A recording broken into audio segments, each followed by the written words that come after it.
Them got to move. Babylon's got to move.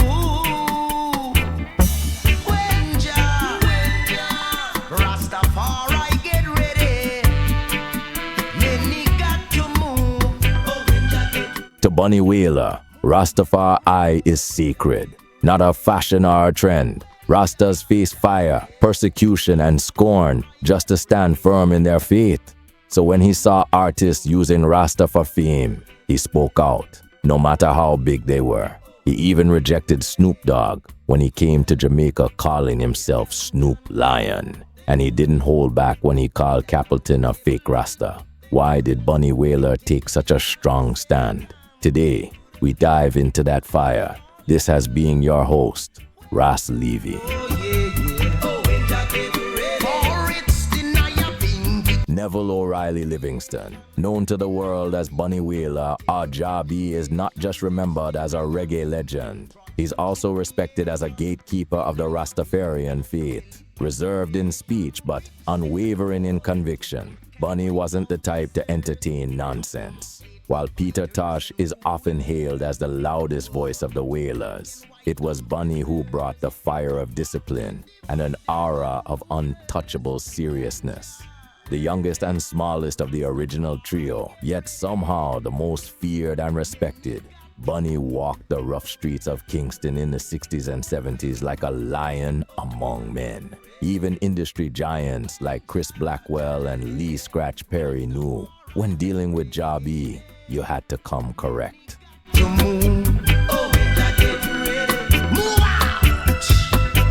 One of the most unforgettable moments in reggae history involved Bunny and producer Leslie Kong.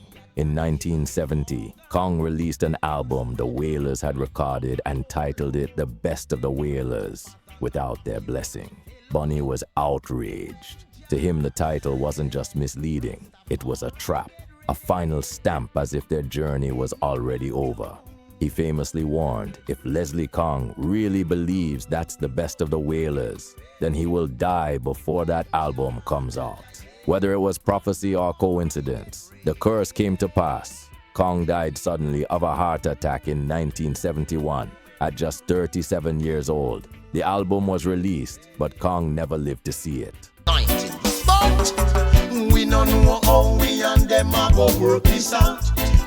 Fast forward to 2013, and Bunny was back in the headlines. This time, he clashed with American rapper Snoop Dogg, who had begun calling himself Snoop Lion, and dropped a reggae album titled Reincarnated.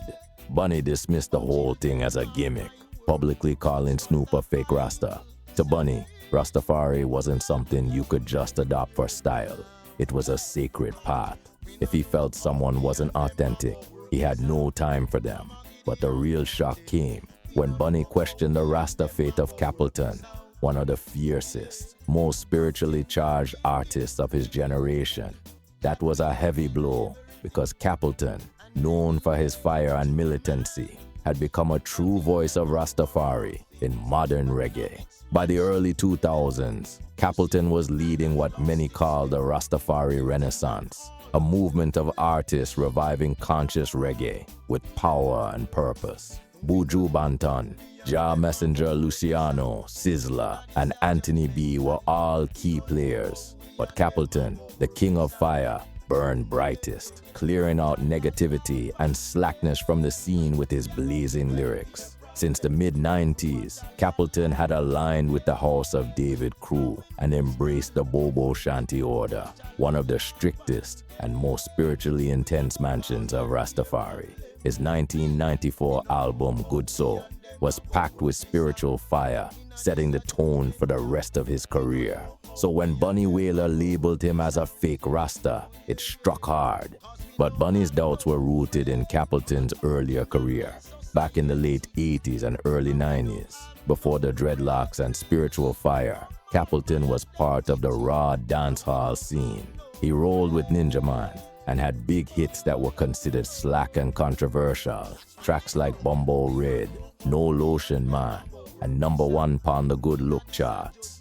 These tunes made him a household name, but also earned him a ban from Jamaican airwaves. Then came the turning point. In 1993, Capleton's friend Panhead was tragically murdered. That moment shook him badly. It sparked a transformation that would see him embrace Rastafari with full strength. The start of his rebirth, deeply spiritual, socially aware, and uncompromising. By 2000, Capleton was seen as a prophet by many fans, leading the new wave of conscious reggae. But not everyone was convinced. In March 2000, at the Kings in Action concert in Montego Bay, Wailer delivered a performance that would go down in history. Capleton was the headline act that night, performing alongside giants like Luciano, Junior Reid, Josie Wales, and Charlie Chaplin. Bunny came on around 6 a.m., closing the show with timeless tracks like Cool Runnings, Bald Head Jesus, and Black Heart Man. Then in between songs, Bunny dropped a bombshell. He used the stage to call out Capleton directly. He referenced Capleton's earlier Slack songs, accusing him of using Rastafari as a mask. He warned the crowd not to take Rastafari lightly, that it wasn't something to sell records with. The audience was stunned. Capleton didn't retaliate. He didn't argue. He stayed silent, showing respect and letting his actions speak louder than any words. Over the years that followed, he kept the fire burning. He released albums like Still Blazing, 2002, Praises to the King, 2003, Reign of Fire, 2004, and Rise Them Up, 2017. He stood tall as one of the true voices of modern roots reggae, holding his own beside Sizzla and Anthony B. And over time, Wailer came to recognize the consistency and sincerity in Capleton's journey. They eventually shared stages both in Jamaica and abroad, building a relationship that turned from suspicion into mutual respect. That bond lasted all the way up to Bunny's passing in 2021 at the age of 73. Some Capleton fans still feel Bunny was too harsh. And maybe they're right, but Bunny had witnessed decades of artists jumping on the Rasta bandwagon just to make money. So when he called someone out, it came from experience, not hate. Capleton had to prove himself not just to Bunny, but to the whole reggae fraternity. And that's exactly what he did. He didn't argue, he didn't complain, he delivered. Through years of powerful music, spiritual consistency, and unwavering fire, Capleton, the King of Fire, earned his place. Even Wailer had to acknowledge that. But what do you think? Was Wailer too harsh? Or was he just protecting the purity of the faith he dedicated his life to? Let me know your thoughts in the comment section.